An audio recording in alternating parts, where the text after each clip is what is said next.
ফিরআউনের লাশের অবিকৃত অবস্থার ব্যাখ্যা সারা জীবন বিজ্ঞানের কাছে অজানা রহস্য হয়েই থেকে যাবে।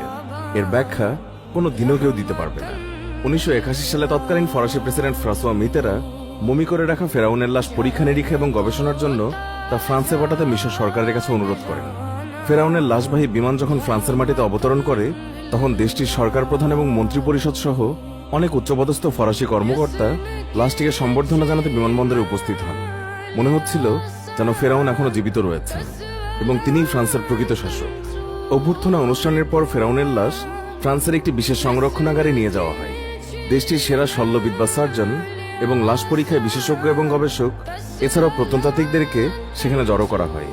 ফেরাউনের মমি করা লাশ পরীক্ষা করা এবং এর অজানা রহস্যগুলো উদ্ঘাটনই ছিল এই পদক্ষেপের উদ্দেশ্য।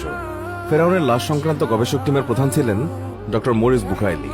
ফেরাউনের লাশ সংরক্ষণ অন্য গবেষকদের উদ্দেশ্য হলেও ডক্টর মরিস বুখাইলি নিজে ফেরাউনের মৃত্যু রহস্য উদ্ঘাটনে উদ্গ্রীব ছিলেন। সারা রাত ধরে তিনি গবেষণা চালান। কয়েক ঘন্টা গবেষণার পর ফেরাউনের লাশে তিনি লবণের কিছু অবশিষ্টাংশ খুঁজে পান।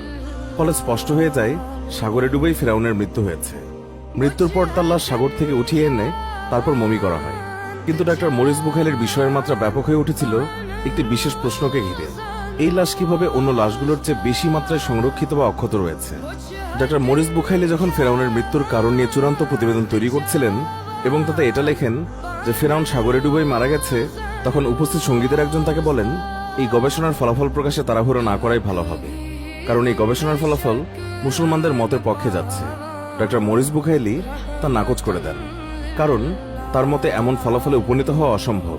বিজ্ঞানের ব্যাপক উন্নতি এবং পরীক্ষা নিরীক্ষার অত্যন্ত উন্নত মানের এবং নিখুঁত সাজ সরঞ্জাম এবং উন্নত কম্পিউটার ছাড়া এটা প্রমাণ করা সম্ভব নয় বলে মরিস বুখাইলি মনে করতেন। এরপর ডক্টর মরিস বুখাইলিকে বলা হয় মুসলমানদের ধর্মগ্রন্থে এসেছে ফেরাউন ডুবে মারা গেছে, মৃত্যুর পরও তার শরীর অক্ষত থেকে যায়। এই কথা শুনে বিস্ময়ে হতবাক ডক্টর মরিস বুখাইলি ভাবলেন এটা কি মোটেও যৌক্তিক, কারণ মুহাম্মদ রাসূলুল্লাহ সাল্লাল্লাহু আলাইহি ওয়াসাল্লামের যুগের আরব জাতি এবং অন্যান্য মিশরীয়দের মাধ্যমে ফেরাউনের লাশ মমি করার কথা জানত না। মরিস বুখাইলি সারা রাত ফেরাউনের লাশের দিকে চোখ রেখে ভাবতে লাগলেন কিভাবে কোরআন ডুবে যাওয়া ফেরাউনের লাশ উদ্ধারের কথা জানল। অথচ খ্রিস্টিয়ানদের ধর্মগ্রন্থ বাইবেল এই গল্প বর্ণনার সময় ফেরাউনের লাশ উদ্ধার সম্পর্কে কিছুই বলেনি। নিজেকে তিনি প্রশ্ন করলেন এটা কি সেই ফেরাউন যে হযরত মুসা আলাইহিস সালামকে গ্রেফতারের জন্য তার পেছনে ছুটেছিল? এখন থেকে প্রায় 1400 বছর আগে হযরত মুহাম্মদ সাল্লাল্লাহু আলাইহি ওয়াসাল্লাম তা জানতেন। এটা কি বিশ্বাস করা সম্ভব? অস্থির বুখাইলি সেই রাতে বাইবেল এবং তৌরাত পড়া শুরু করেন। তৌরাতের একটি অধ্যায় তিনি পড়ছিলেন, পানি ফিরে এসে ফেরাউন সহ তার পিছে পিছে আসা ঘোড়াগুলো ও তার সেনাদের সবাইকে গ্রাস করে, তাদের কেউই রক্ষা পায়নি। এই অংশটুকু পরে বিস্মিত হলেন বুখাইলি। কিছুদিন পর ফরাসি সরকার কাঁচের কফিনে করে ফেরাউনের মমি আবারও মিশরে ফেরত পাঠায়। কিন্তু বুখাইলির মাথা তখনও ফেরাউনের সম্পর্কে কোরআনের বক্তব্য নিয়ে বিভোর ছিল।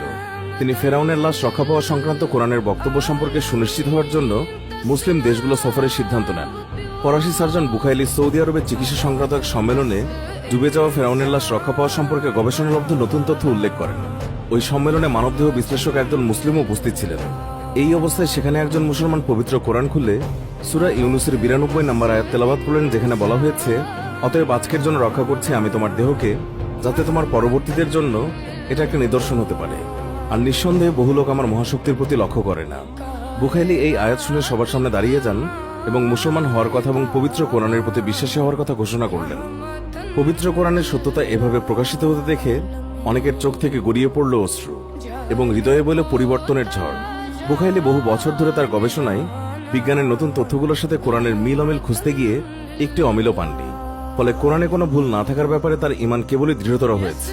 তিনি এইসব গবেষণার ফলাফল তুলে ধরেছেন কোরআন, তাওরাত, বাইবেল এবং বিজ্ঞান শীর্ষক বইয়ে।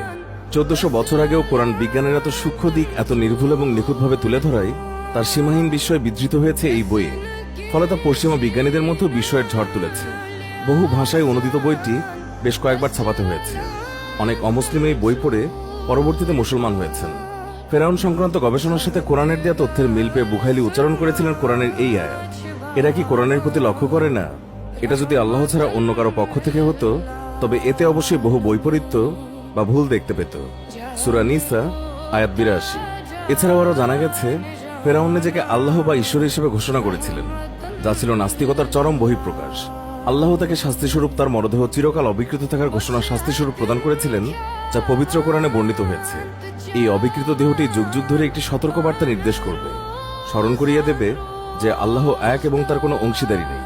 তিনি ব্যতীত আর কোনো মাবুদ নেই যে সৃষ্টি জগৎকে লালন করবে। প্রিয় দর্শক, এই ছিল আমাদের আজকের ভিডিও। আশা করছি আমাদের এই ভিডিওটি আপনাদের অনেক ভালো লেগেছে। ভিডিওটি ভালো লেগে থাকলে অবশ্যই একটি লাইক দিন এবং অনেক অনেক শেয়ার করুন। আর এই প্রতিবেদনের ব্যাপারে আপনার মন্তব্য জানাতে ভিডিওর কমেন্ট বক্সে কমেন্ট করুন।